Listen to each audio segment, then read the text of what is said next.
folks. This is the final installment of our trip to Whistler. This is kind of a road trip day. We head over to Abbotsford to spend our last night, and we stopped at quite a few waterfalls, quite a few of the natural attractions along the way, so here's what we peeped at.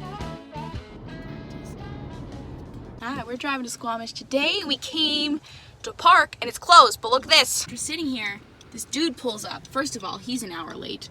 This is fine. He's in there. Unlocking the door. This dude's an hour late. Zooming on in here, unlocking the park for us, and there's some other family that were like crawling out of the car, just gonna leave it at the gate, I guess. Rude. Yeah, let's go look at some waterfalls. Okay. Just kidding, the man was not late. 8 a.m. to 8 p.m. the gates are closed, so he was 10 minutes late, and it paid for him today. That's fine. No one's upsetty. We just sat and waited. You might be upset. You have some spaghetti. Soupity soup, I'm in the soup.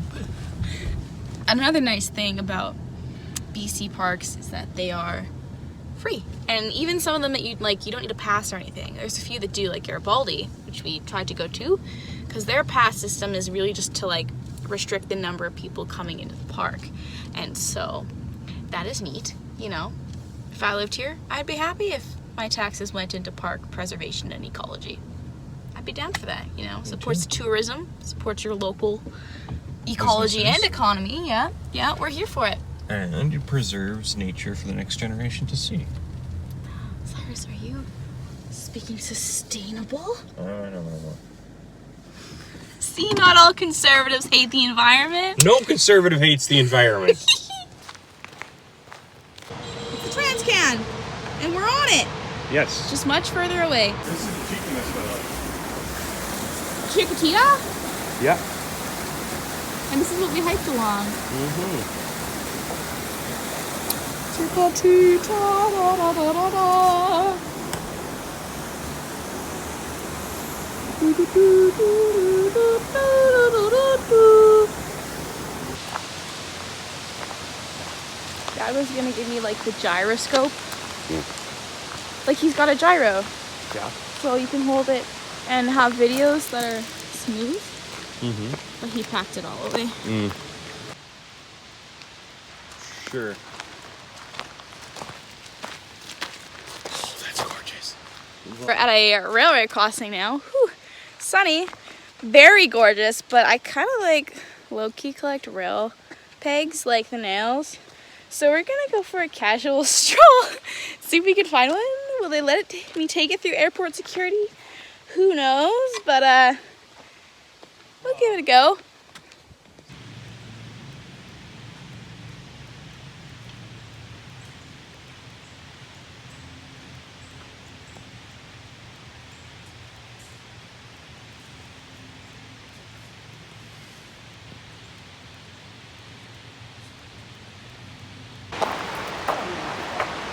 Do you read theirs? The gentle slope once connected a high valley of Brandywine Park to the Howe Sound Valley. During the last ice age, about 10,000 years ago, the glacier steepened and deepened Howe Sound Valley. Smaller tributary valleys were left hanging. Today, water from the hanging valleys flow down to lower valleys as waterfalls. This kind of rock under the waterfalls affects how they flow.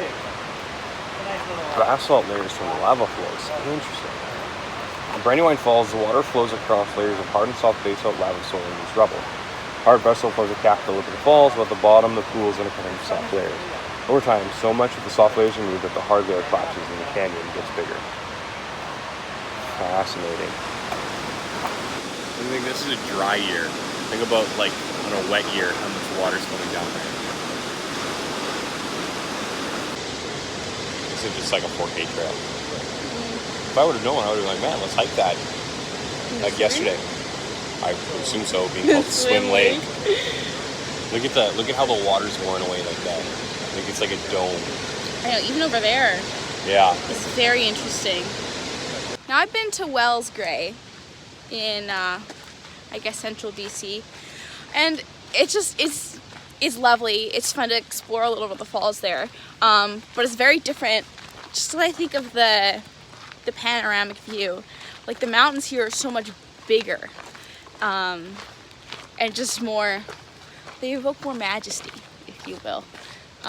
Definitely. There's something very serene and Wait, yeah. I'm comparing this to Central BC, and you're like, yeah. But yeah, I'm saying, yeah. as someone, even as someone who doesn't really know mountains, but like, don't get me wrong, the valleys of Saskatchewan are gorgeous, but this just evokes a whole different feeling. And I know, why are you comparing Saskatchewan to BC? Saskatchewan's so far. As a Saskatchewan boy myself, How's a there Saskatchewan? is something to be said about the valleys of Saskatchewan, especially down in Grasslands National Park. It's true. But that's a whole different type of serene. This is more like I don't know where I'm going with it. Don't. Okay, I'll cut this out. I want to be one of those people that are like, wow, God. Yeah. But like, this doesn't change my view of God. I mean, You know, like, the only thing it does is for me is like, I'm like, wow, like all of this God created. yeah. Like, I don't know, people equate like mountains with like, wow, power of God. But I just think like, my like understanding of God's character is not, like, it shouldn't be changed yeah, by seeing a mountain. And it's not. So like, God is. You can it's see the diversity for me. It's what? It's the diversity that gets me. You can see God in nature, but seeing nature doesn't make me be like, wow, you know? Oh, it's the black tutu. Oh.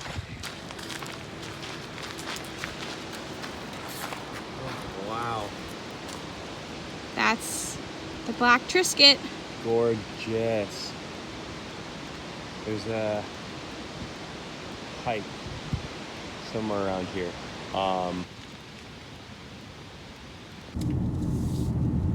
Get one. I've done all those things.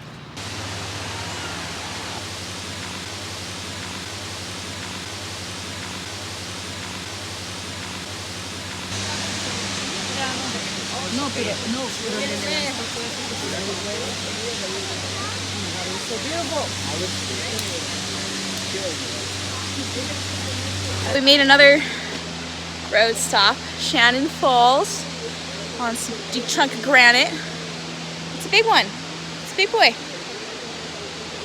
All right, so those are some of the roadside destinations along the way. We stopped at Brandywine, Yeah. stopped at Shannon Falls, and now just some driving, a little mine tour for us on the hottest day here. So that will be opportune timing. Yes, very. And well, next thing you know, we'll be back in the peg, heading to Stein. So thanks for tuning along. You had no choice. And well, until our next adventure. Bye. The black testy. The navy tut. The dark turtle. The black Trisket. The navy trunk. Dark task. Dark tit. The black truck. Black triceratops.